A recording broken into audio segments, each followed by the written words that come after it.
is believed to have launched airstrikes in Somalia that killed more than 150 Al-Shabaab militants. This follows U.S. intelligence about preparations for a large-scale militant attack. The Saturday strike, using both manned aircraft and unmanned MQ-9 Reaper drones, targeted Al-Shabaab's Raso training camp, a facility about 193 kilometers north of the capital, Mogadishu. If indeed the airstrikes have killed 150 militants, it would be the highest death toll in a U.S. counter-terrorism strike. However, Al-Shabaab's militants have come out to refute the death toll, saying they never have more than 100 fighters in one place for security reasons.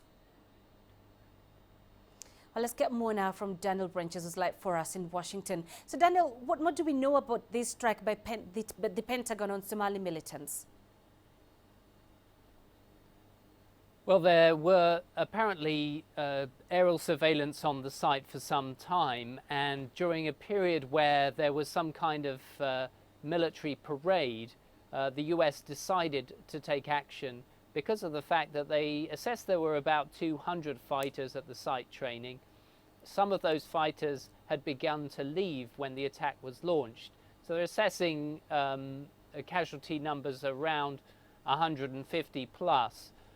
What happened was that they fired missiles and precision-guided bombs at the site using manned and unmanned aircraft. They are likely to have come from the Djibouti camp, US camp there to the north of that site, not so far away.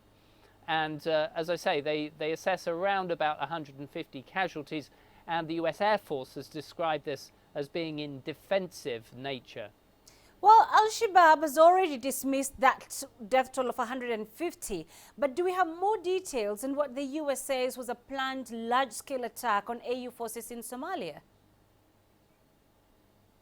Well, first of all, the Somali foreign minister has come out and suggested that he provided, or the Somali intelligence provided, information to the Americans about the location of this camp and possibly some on-the-ground intelligence as well. So for several weeks, according to the Pentagon, they had this camp in their sight. I'm sure they were using satellite and unmanned drone surveillance operations in order to monitor it closely. As I say, they believe there were around about 200 fighters planning some kind of large-scale attack that the US believes was going to target AU forces and US forces as well. Don't forget that special forces from the American side have been advising AU forces on the ground, and the major base is at an airport close to Mogadishu.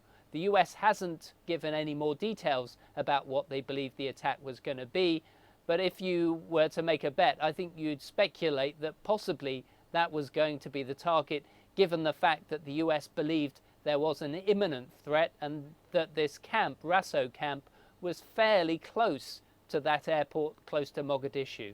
All right, Daniel Branches in Washington, thank you.